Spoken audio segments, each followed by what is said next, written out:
오늘 오신 여러분들을 주님의 이름으로 환영합니다. 부활절 이후에 우리는 부활의 증인들을 한 명 한 명 만나고 있습니다. 지난번에는 예수님의 이모였던 살로메를 만났고요. 그 다음에는 글로바와 글로바의 아내를 만났습니다. 엠마오로 가는 그 길에서 주님을 알아보지 못했지만 빵을 떼고 그 공동의 식사의 자리에서 비로소 예수님에 대해 누군지 알게 되고 뒤돌아서 돌아갔던 그 사람에 대한 이야기입니다. 오늘은 베드로, 여러분이 아주 잘 아는 베드로에 대해서 이야기 나누고자 합니다. 베드로는 여러분들이 아는 그리고 성서 인물 중에 가장 많이 듣고 그리고 가장 많이 전해 들은, 설교 중에 전해 들은 이야기일 겁니다. 베드로는 어떤 사람이었을까요? 베드로는 어떤 길을 걸었던 사람일까요? 그 전에 질문을 하나 드려보겠습니다. 믿음의 반대말은 뭘까요? 예전에도 한번 물어본 적이 있는데 믿음의 반대말은 제가 의심이 아니라고 얘기를 말씀드렸습니다. 누군가는 이야기합니다. 어쩌면 믿음에 대한 반대말은 확신이 아닐까라고 누가 이야기합니다. 믿음이나 확신이나 비슷한 말 아니야? 아니야? 거기를 갸우뚱거릴 수도 있습니다. 예수님을 죽였던 사람들은 어떤 사람들일까요? 예수님의 앞길을 막았던 사람들은 어떤 존재들입니까? 예수님을 죽이려고 못 박았던 유대인들은 어떤 마음으로 가득 차 있었을까요? 그들의 마음속에는 절대 흔들리지 않은 굳건한 확신이 하나 있었습니다. 그래, 율법이 우리를 구원할 것이야. 하나님이 이스라엘 민족을 구원할 것이야. 우리가 우월한 민족이야. 우리는 선택받은 사람들이야. 하나님은 이런 존재야. 하나님은 바로 우리와 함께 하시는 존재고 율법으로, 성전으로 함께하는 존재라는 거대한 확신이 그 안에 가득 차 있었습니다. 그 확신이 예수님이 누구인지 몰라보고 그를 죽음에 이르게 했습니다. 제자들이 모두 다 주님을 떠난 이유는 무엇일까요? 제자들 마음대는 자신들의 확신이 있었습니다. 예수님은 이런 존재가 될 거야. 예수님은 바로 이런 사람이야 라는 거. 자신들만의 정답을 확신으로 가지고 살다 보니 그들은 점점 예수님에 대한 멀어지고 구원과 멀어지고 그리고 신앙과 멀어지고 하나님과 멀어지는 존재가 되었습니다. 확신은 점점 하나님이 아니라 자기를 믿는 거예요. 지경에 이르는 거죠. 자기가 자기 신앙을 믿습니다. 믿음이 구원이다라고 이야기합니다. 구원의 확신을 가지면 우리는 구원받을 수 있다라고 이야기합니다. 하지만 성경은 전혀 다른 이야기를 우리에게 전해주는 거죠. 저희로서 주여 주여 하는 자마다 구원을 받는 것이 아니라 주님의 말씀을 듣고 실천하는 사람만이 구원을 받는다라고 뒤에 써 있습니다. 네가 나를 찾아와서 안다고 이야기하지만 나는 너를 도무지 모르겠다라고 대답하는 주님의 모습조차 나옵니다. 생각해보면 믿음은 어쩌면 우리가 알고 있는 확신에 전혀 다른 말이 아니라 완전히 반대되는 말일 수도 있습니다. 우리의 확신은 도대체 어디서 오고 우리의 확신은 어디서 생겨난 걸까요? 오늘은 그 얘기를 잠깐 나눕니다. 우리는 교회를 다니게 되면 다니자마자 무슨 공식 하나를 외웁니다. 요한복음 3장 16절 하나님의 세상을 이처럼 사랑하사 독생자를 주셨으니 이는 멸망치 않고 영생을 얻게 하려 하심이니라. 저도 이 구절은 개역 개정으로 외웁니다. 새한글 성경으로 못 외워요. 워낙 어린 시절에 외웠기 때문에. 그렇죠? 그리고 외웁니다. 그리고 사역리도 배우고요. 제자훈련도 하고 온갖 교리와 온갖 많은 것들을 그 안에서 배웁니다. 그리고 생각하는 거죠. 그래. 이게 정답이야. 이거와 어긋나면 그건 틀린 거야 라고요.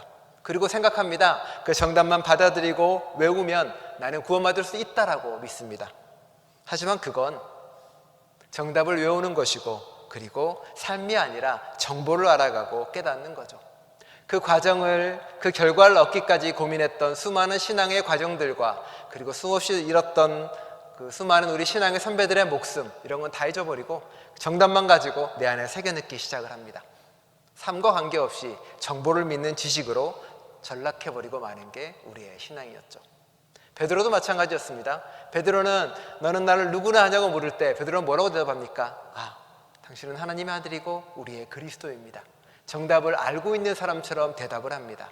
하지만 그 정답은 결국 베드로를 묶어서 떨어뜨리고 추락시킵니다. 몇 번이나 부인하게 만들고요, 돌아서게 만들고 심지어는 예수님의 가는 길을 가로막는 존재가 되는 거죠. 안 됩니다. 무슨 십자가입니까? 칼을 뽑아서 누군가의 칼을 치기도 하고요. 베드로의 믿음이, 베드로의 확신이 오히려 하나님의 길을, 예수의 길을 가로막고 있는 죄가 돼버린 거죠. 확신의 죄라는 게 있습니다. 정답에 집착하는 신앙은 사실 하나님을 통제하려는 시도이며 이는 일종의 우상 숭배가 될 수 있다라고 이 신학자는 이야기합니다. 정답을 아는 것과 하나님을 신뢰하는 것은 전혀 다른 이야기입니다. 그런데 우리는 정답에 자꾸 집착합니다. 하나님은 고난 가운데 나를 구원해 줘야 돼. 하나님은 내 기도에 무조건 응답해 줘야 돼. 하나님은 나를 더 부하고 더 강하고 더 의롭게 만들어 줘야 돼. 하나님께서는 세상을 점점 의롭게 만들어 갈 거야. 그리고 우리는 그걸 믿는 걸 신앙이라고 생각을 합니다. 교리적으로요. 하지만 신앙은 그렇지 않습니다. 두 가지 신앙의 길에 여러분은 어디에 서 있습니까? 자, 하나는 외식적 신앙입니다. 네. 정답 맞히기. 아, 그래. 하나님은 이렇고, 하나님은 이렇고, 하나님은 저래. 이게 맞아야 돼. 틀리면 안 돼. 다른 사람한테도 그렇게 이야기합니다. 이걸 안 믿으면 신앙인이 아니야. 야, 부활 안 믿으면 신앙인 아니지. 동년의 탄생을 안 믿으면 신앙인이 아니지. 하나님이 창조를 했다는 그런 거 안 믿으면 신앙이 아니지. 지구의 역사는 6,000년밖에 안 됐어 라고 믿으면 신앙이 아니지 라고 이야기를 합니다. 정답을 하는 거죠. 정답만 가지고 있는 신앙은 쉽게 흔들립니다. 그리고 그 정답만 집착하는 사람은 그 정답을 제대로 믿지 못하는 사람을 판단하고 정죄합니다. 그리고 자신의 교리와 신념을 앵무새처럼 반복하고 이야기할 따름이죠. 하지만 신앙은 정답을 외우는 게 아니라 오늘 도표처럼 순례의 길입니다. 신앙은 끊임없이 자신의 삶의 방식으로 살아내는 것이고요. 계속 흔들리며 묻는 겁니다. 하나님, 왜 나에게 이런 고난이 오는지 이해하지 못하고 계속 물어보는 신앙입니다. 시편의 반이 하나님께 물어보는 겁니다. 왜 그러신지요? 아무런 답이 없을지 몰라도, 아무런 응답조차 없는데 하나님 없는 것처럼 아는 세상에서 하나님이 있는 것처럼 살아가는 모습들이 그 안에 보이기도 합니다. 그리고 다른 사람들이 만일 잘못하고 쓰러지더라도 손잡고 함께 합니다. 우리 같이 그 길을 가보자고. 정답을 찾자가 아니라 같이 걸어가는 신앙이고 동행하고 손잡는 신앙입니다. 그러니 신앙은 교과서나 앵무새처럼 정답을 가지는 게 아니라 같이 삶의 진흙탕을 계속 뒹굴면서 서로 손잡고 신뢰하고 하나님과 걷는 길이 바로 신앙이 돼버리는 겁니다. 신앙은 그래서 교리가 아닙니다. 이걸 믿어야 되고 저걸 믿어야 되고 이걸 안 믿으면 구원받지 못하고 저걸 안 믿으면 이단이고 이걸 잘못되면 뭐가 문제가 있고 그게 아닙니다. 신앙은, 믿음은 어떤 정보를 가지고 확신을 가지는 것들이 아니라 예수를 따르는 삶의 방식입니다. 이거마저 저게마저 정보가 늘어나고 답을 많이 외우는 게 아니라 끊임없이 움직이고 따라가면서 주님과 함께 가는 겁니다. 정답을 많이 아는 사람은 늘 다른 사람을 판단하고 정죄할 뿐입니다. 그 정답에 묻히고 갇혀서 새로운 하나님을 경험하지도 못하고 결국은 자기 확신과 자기 믿음에 빠져버리고 말죠. 그런 사람들이 예수를 죽였고, 그런 사람들이 예수님의 길을 막았고, 그런 사람들이 지금도 그리스도를 외면하고 살아갑니다. 그리스도가 아니라 자신의 교리와 자신의 신념을 따라가는 삶을 살아가는 거죠. 우리는 눈부신 빛을 바라보며 그 빛에 헤매는 사람들이 아니라 세상이라는 어둠 속에서 하나님의 진리의 희미한 빛 속에서 다른 사람과 동행하며 진흙길을 걷는 사람들입니다. 주님의 말씀처럼 희미하게 속삭이는 주님의 음성에 응답하면서 어떻게든 그 과정을 대답 없는 길을 찾아 가는 거겠죠. 그게 우리의 길입니다. 베드로가 그랬던 것처럼요. 처음에는 정답을 가지고 출발할지 모르겠지만 끊임없는 혼돈과 어둠 속에 헤맵니다. 세상을 보며, 이웃을 보며, 나를 보며 나는 도대체 무엇을 해야 되는지, 내 신앙이 맞는 건지 틀린 건지, 맞다라는 아집에 있는 게 아니라 내가 틀릴 수도 있어라는 마음이 신앙입니다. 내가 하나님을 잘못 알 수도 있어. 내가 하나님을 잘못 오해할 수도 있어. 내가 지금까지 배운 신앙에 틀릴 수도 있어. 그게 믿음입니다. 하나는 더 있죠.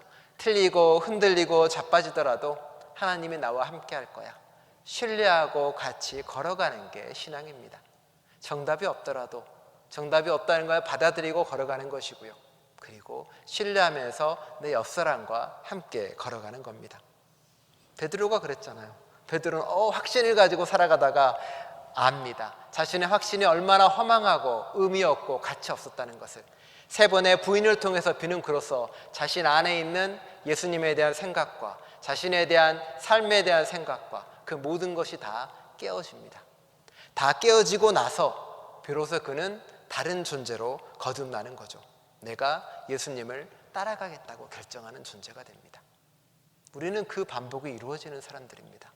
여러분이 정답만 알고 그 정답을 아는 게 구원받았다고 생각하면 성서랑은 전혀 반대되는 이야기입니다. 예수님은 우리가 아는 걸, 정보로서 주님을 아는 걸 원하는 게 아니라 그렇게 살아가기를 원하십니다.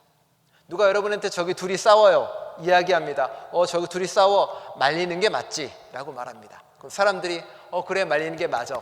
끝납니다. 생각은 맞죠. 하지만 해야 될 건 뭡니까? 말리는 게 맞아라고 박수치고 응답하는 게 아니라 가서 싸움을 말리는 게 삶의 방식이고 믿음이고 신앙인 거죠. 우리의 삶은 그러해야 된다라고 고백합니다. 베드로 또한 그렇게 해서 하나하나 그 앞에로 가려가는 거고요. 실패하고 무너지는 경험이 철저하게 있어야 됩니다.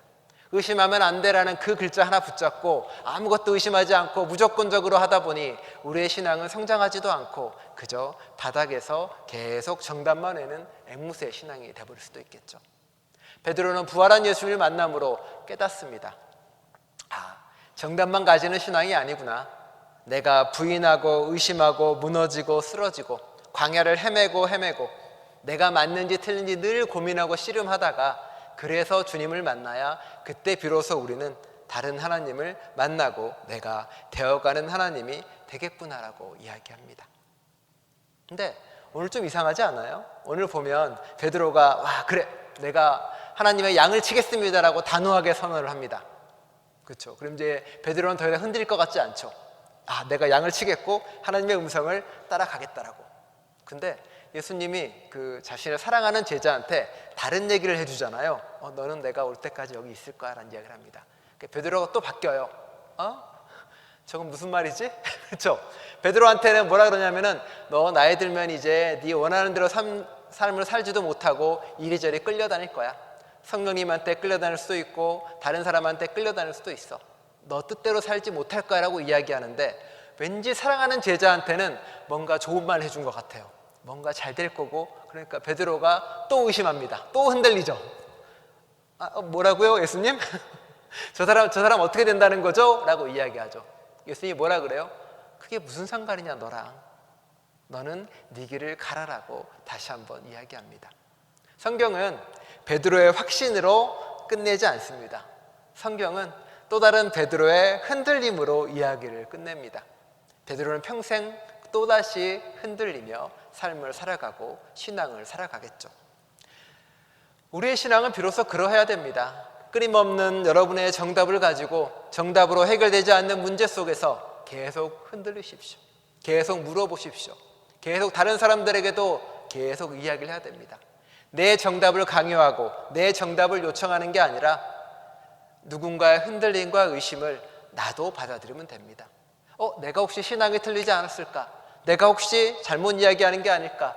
내가 혹시 하나님을 잘못 받아들이고 있지 않을까? 혹여 내가 예수님을 잘못 이해하고 있는 게 아닐까? 옛날에 내가 배웠는데 이게 맞는 말 같아가 아니라 옛날에 내가 배웠는데 틀릴 수도 있어. 옛날에 내가 이랬는데 잘못될 수도 있어. 지금 내가 이렇게 알고 있지만 틀릴 수도 있어. 그게 믿음이고 신뢰입니다. 하나님에 대한 신뢰는 내가 틀리고 잘못됐고 어긋났고 무너지더라도 하나님은 나를 포기하지 않으시고 그 옆에 있는다는 고백입니다. 충분히 흔들리시고 충분히 의심하시고 충분히 물어보셔야 여러분은 비로소 신앙인이 될 수 있고 그리스도인이 될 수 있습니다. 교회에서 오랫동안 가르쳐 나온 어떤 교리를 정답으로 듣지 말고 여러분이 경험하고 체험하고 씨름하며 부딪히며 삶을 살아가십시오.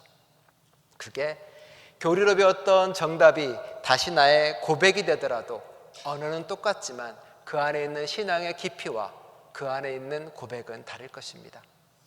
베드로가 맨 처음에 주님을 만났을 때 했던 당신은 하나님의 자녀이고 그리스도라는 고백과 십자가에서 거꾸로 못 박혀 죽기 전에 베드로가 하는 예수님은 그리스도고 하나님의 자녀라는 고백이 말만 같지 그 안에는 엄청나게 다른 차이점이 들어가 있겠죠.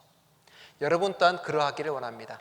교리를 반복하고 외우는 것이 아니라 신앙이 여러분의 고백이 되고 과정이 여러분의 삶이 될 수 있기를 간절히 축원드립니다. 기도하겠습니다. 하나님, 종종 저 스스로에게도 묻습니다. 나는 틀린 게 아닐까? 나는 잘못된 게 아닐까? 혹여 나는 주님의 길을 가로막고 있지 않을까? 혹여 내가 선포하는 이야기들이 교인들을 시험에 들게 하거나 혹은 다른 길로 이끌지 않을까? 내가 믿는 하나님이 틀린 게 아닐까? 여전히 하나님은 세상의 모든 질문에 왜 답을 해주지 않을까? 이 고통은 왜 있을까? 수많은 질문과 의심 가운데 허덕일 때 주님은 우리와 함께 하십니다. 정답을 찾는 길에 주님이 동행하시고 그 길을 알려주는 것들이 아니라 그 진흙탕에서 헤매는 우리와 함께 같이 진흙탕에 몸을 던지고 같이 우리와 어우러 주십니다. 주님은 우리로 하여금 고민하고 씨름하게 합니다. 신앙을 우리의 삶의 전부로 삼고 정답을 찾아가는 것이 아니라 그 과정을 통해 우리가 그리스도인이 되어가기를 바라십니다. 정답을 앵무새처럼 되새기는 교인이 되는 게 아니라 주님을 진정으로 따라가는 제자가 될 수 있도록 우리와 함께하여 주옵소서. 신앙은 정보가 아니라 삶이라는 것을, 믿음은 확신이 아니라 오히려 의심과 구도와 찾아감의 길이라는 것을 깨닫는 저희 될 수 있도록 이 부활절 기간 우리와 함께하여 주옵소서. 예수 그리스도의 이름으로 기도드립니다.